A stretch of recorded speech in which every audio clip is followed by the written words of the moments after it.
সুমিত, তুমি বলো আজকে তোমরা কি বানিয়েছো এবং কিভাবে বানিয়েছো এবং এটার অ্যাপ্লিকেশন কি? আজকে আমরা এই প্রজেক্টটি বানিয়েছি। এই প্রজেক্টটার নাম হলো অবজেক্ট ডিটেকশন।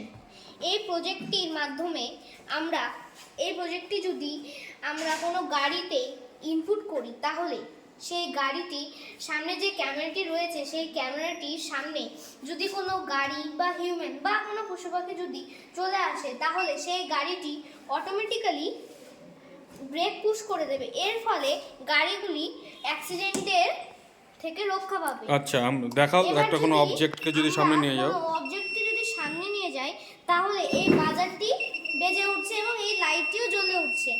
আচ্ছা, এর মানে এখানে দাঁড়াচ্ছে যে আমরা যদি এর সামনে কোনো অবজেক্ট নিয়ে যাই, তাহলে এই বাজারটি বেজে উঠবে।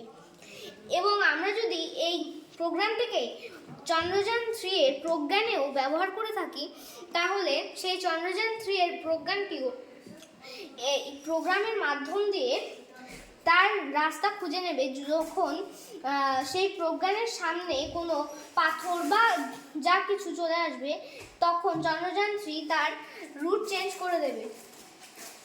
ওকে। এই প্রজেক্টটা বানাতে আমাদের একটা আল্ট্রাসোনিক সেন্সর, একটা ব্রেডবোর্ড, সাম জাম্পার ওয়্যারস, বাজার, register, LED light and one Uno board, এই সব জিনিসগুলো দরকার এই প্রজেক্টটা বানানোর জন্য। এবং এই কোডগুলো আমরা লিখেছি সি প্লাস প্লাস প্রোগ্রামের মাধ্যমে। এই কোডগুলো এই উনো বোর্ডের মাইক্রো কন্ট্রোলারে এসে সব প্রজেক্টটাকে কন্ট্রোল করছে।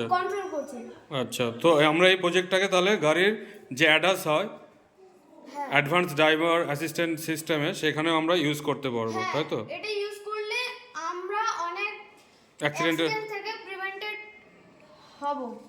হ্যাঁ, ওকে।